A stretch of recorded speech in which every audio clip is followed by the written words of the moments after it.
देखो, अभी बज रहे हैं सुबह के 4, ठीक है। एंड मैं अभी ऑफिस भी जाऊंगा 2-3 घंटे में। मैं अभी भी जाग रहा हूँ। आंखों के नीचे तुम देखो कि डार्क सर्कल आने लगे, क्योंकि मैं 2-3 दिन से यही कर रहा हूँ, just watching reels and porn and कुछ भी उल्टा सीधा खा पी रहा हूँ ब्लिंकिट से मंगा मंगा के, ठीक है। अभी मेरा रूम पूरा फक्ड अप पड़ा है, मैं तुम्हें दिखाऊँ। ये देखो सारी चीज़ें ऐसे ही पड़ी हैं उल्टी सीधी। क्यों? क्योंकि मैं एक लड़की के साथ था, मेरा पार्टनर थी जो वो 6 साल से थी, ठीक है, मेरे साथ। एंड कोई एक ऐसी छोटी सी बात पर लड़ गया जो जिसमें मन लड़ने का मन ही मतलब बनता ही नहीं है। एंड फिर जैसे ही मैं उसको मनाने गया तो थोड़ी सी यू नो एंड फिर मैंने उसको किसी और लड़के के साथ देखा, so I have broke down mental breakdown हो गया मेरा। एंड मैंने ब्रेकअप सहा अपनी लाइफ में first time. So I know how it feels, ठीक है। मैं मेरा जो लव का स्टाइल है वो बहुत ही अटैचमेंट वाला है। अगर मैं किसी को भाव नहीं देता तो मतलब भाव नहीं देता, मतलब वो सामने वाला बंदा चाहे कुछ भी कर ले।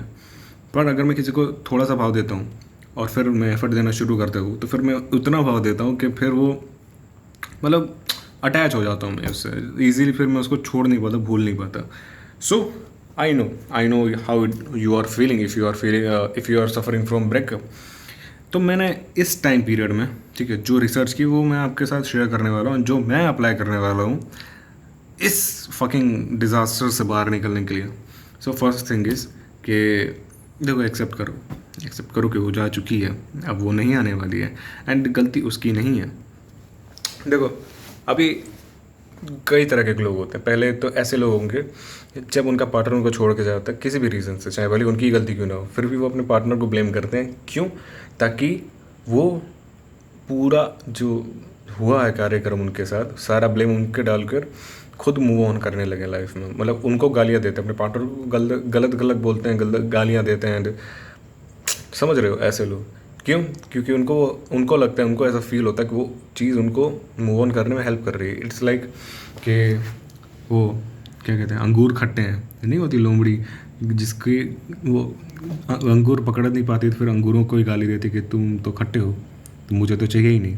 It's like that. वो बच्चा है जिसको खिलौने दिला नहीं रहे पापा, पर अपने फ्रेंड के सामने वो मेच्योरिटी का शो ऑफ कर रहा है कि मैं तो बड़ा हो गया हूँ ना ब्रो, मुझे खिलौने की तो ज़रूरत ही नहीं है।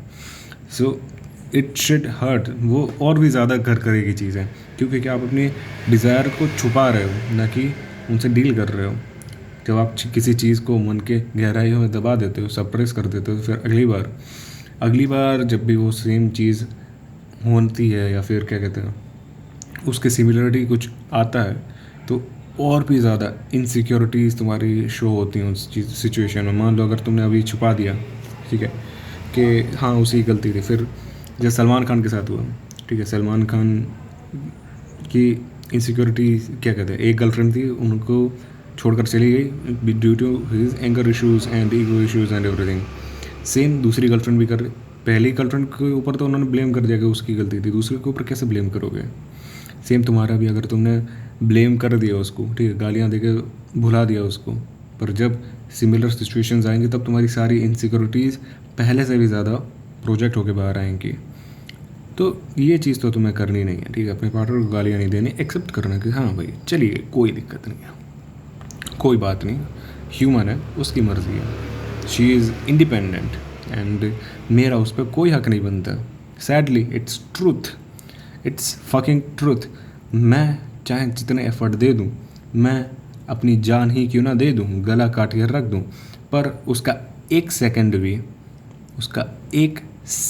भी मैं डिज़र्व नहीं करता अगर वो मुझे देना ना चाहे, ठीक है।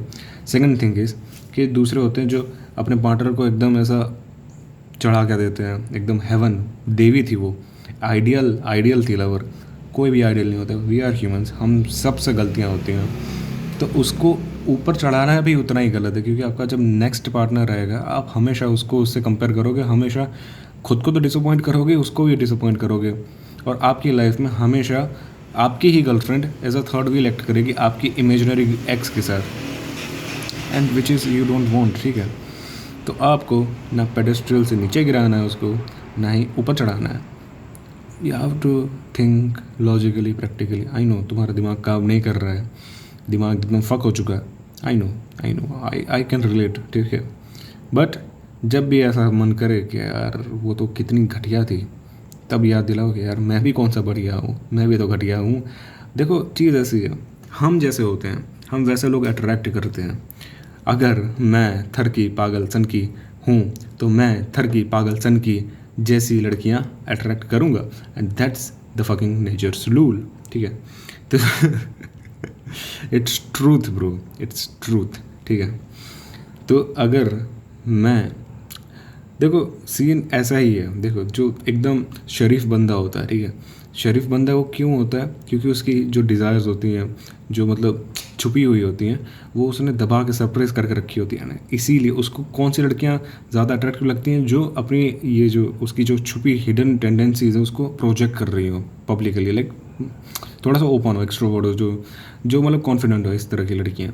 वही सेम जो इंट्रोवर्ट लड़कियाँ होती हैं उनको एकदम बैड बॉयज़ पसंद आते हैं। क्यों? क्योंकि सोसाइटी ने उनको इतना प्रेशराइज करके रखा होता है, इतना दबा के रखा होता है कि उनकी जो ये डिज़ायर है खुल के बात करने, खुल के जीने की, वो दब जाती है। तो वो जब ऐसा लड़कों को देखती हैं जो वही डिज़ायर्स के साथ हैं और उनको यूज़ कर रहे हैं, उनको मतलब क्या कहते हैं, जी रहे हैं प्रैक्टिकली, तो उनको उनसे अट्रैक्शन फील होता है। अब मुझे उस लड़की से अट्रैक्शन फील हुआ क्योंकि मेरे में कोई कमी है, ठीक है।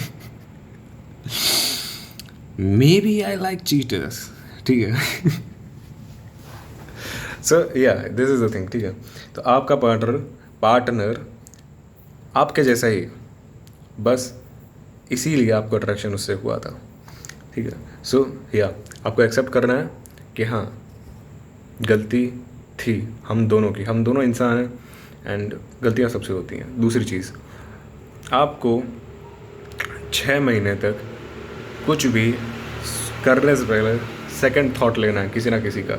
मे बी कुछ भी हो सकता है, कोई भी हो सकता है, आपका फैमिली मेम्बर हो सकता है, आपका दोस्त हो सकता है, आपकी बहन हो सकती है, कोई भी।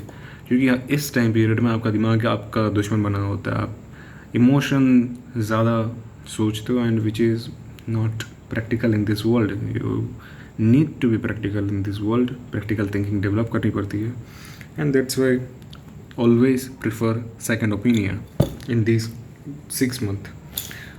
थर्ड थिंग, ये सारी ट्रिक्स एंड टिप्स देखना बंद करोगे अपने एक्स को कैसे वापस लाया जाए, ठीक है। तुम अगर 30 दिन नहीं जाओगे and she really don't waiting for you, तुम्हें क्या लगता है उसको घंटा याद भी होगा कि वो तुम्हें 30 दिन तक नहीं मिली, और तुम यार रोज़ काउंट कर रहे हो, यार एक दिन और बस काट लो, फिर तो 29 दिन बाकी रह जाएंगे, फिर तो 28 दिन बाकी रह जाएंगे, फिर तो मज़ा ही आ जाएगा, फिर तो वो सो ही जाएगी मेरे साथ। क्यों ब्रो, क्यों अपने मेंटल पीस की, कि अपने इमोशनल बैगेजेस को बढ़ाना है। सो या for you to move on, एक टारगेट पकड़ो। देखो 6 महीने तक तो ये चीज़ रहती है, अगर आप सीरियसली अटैच्ड हो किसी भी पर्सन से, ठीक है। अगर वो आपकी लाइफ से दूर जाता है, what's ever mean, maybe due to death, maybe due to separation, किसी भी चीज़ से, तो 6 महीने तक ये चीज़ रहने वाली है मेरे दिमाग में। तो एक टारगेट सेट करके रखो, और जब भी उसकी याद आए या फिर जो भी हो, तुम्हें बस वो टारगेट पर काम करते रहना है, मन करे ना करे तुम्हें काम करते रहना। 6 महीने ऐसे भी जाने वाले हैं, 6 महीने वैसे भी जाने वाले हैं। अगर तुम काम करोगे तो तुम्हें क्या होगा कि थोड़े दिनों में ना तुम इतने बिजी होने लगोगे, तुम्हें इतना सारे सोचने का टाइम नहीं मिलेगा, तुम्हें ओवर थिंक नहीं होगी, क्योंकि तुम ओवर थिंक नहीं कर रहे हो, प्लस तुम उसके आने का इंतज़ार नहीं कर रहे हो, तुम उसकी बार बार डीपी चेक नहीं कर रहे हो, इंस्टा की प्रोफाइल चेक नहीं कर रहे हो। तो क्या होगा, हमारा दिमाग बहुत ज़्यादा स्मार्ट है। जैसे ही चीज़ से कांटेक्ट छूटता है, हमारा उससे बॉन्ड कमज़ोर पड़ने लगता है। जैसे जैसे टाइम जाता है, आप दूसरी चीज़ों से बॉन्ड बनाने लगते हो, आप दूसरी चीज़ों में खुशियाँ ढूंढने लगते हो, और 6 महीने आते आते ये बॉन्ड बहुत ही वीक पड़ जाता है। अब तुम कहोगे कि यार मेरे तो कई पहचान में ऐसे हैं जो दो साल तक, 3 साल तक मूव ऑन ही नहीं कर पाए। हाँ होते हैं, पर उन गधों की चीज़ें तो देखो, टेंडेंसी तो देखो, बार बार अपने एक्स को स्टॉक करने जाते हैं, उनके घर के बाहर घूमते रहते हैं, या फिर उनकी प्रोफाइल को हर दूसरे दिन चेक करते हैं। यार उसने मुझे ब्लॉक कर दिया क्या, यार अभी भी उसकी डीपी नहीं दिख रहा, अनब्लॉक नहीं किया यार अभी तक। ऐसे में कैसे मूव ऑन करोगे तुम? अपने दिमाग को चांस ही मत दो कि इन सारे पछड़ों में वो पड़े, ठीक है। तो जब 6 महीने जितना तुम टाइम देते हो अपने दिमाग को, तो अपने आप हील होने लगता है, दूसरी चीज़ों में इंडल्ज होने लगता है। एंड दैट्स हाउ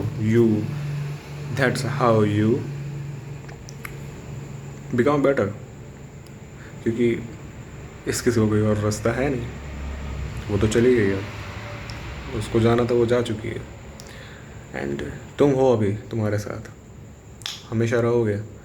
तो या तो तुम बर्बाद कर लो खुद को, ठीक है, हर एक चीप डोपामिन की एक्टिविटीज़ करके, सिगरेट दारू धुआं बनाकर कबीर सिंह बन जाओ, ठीक है, गाड़ी ठोक दो कहीं पे स्पीड में चला कर, और अपने पेरेंट्स को गिल्ट में डाल दो कि हाँ उन्होंने जो 22-23 साल तुम्हें पाल पोस से बड़ा किया, ताकि तुम्हारी जो ये 2 साल की जो घटिया सी रिलेशनशिप थी, या फिर मैक्स 5 साल की जो घटिया सी रिलेशनशिप थी जिसमें लड़की तुम्हें कुत्ते की तरह ट्रीट करती थी, उसके लिए तुम अपनी जान दे दो, और उस लड़की को फ़र्क भी नहीं पड़ रहा। Good choice bro, God bless you, and this is how your new life begin. Bye, make yourself better, see या।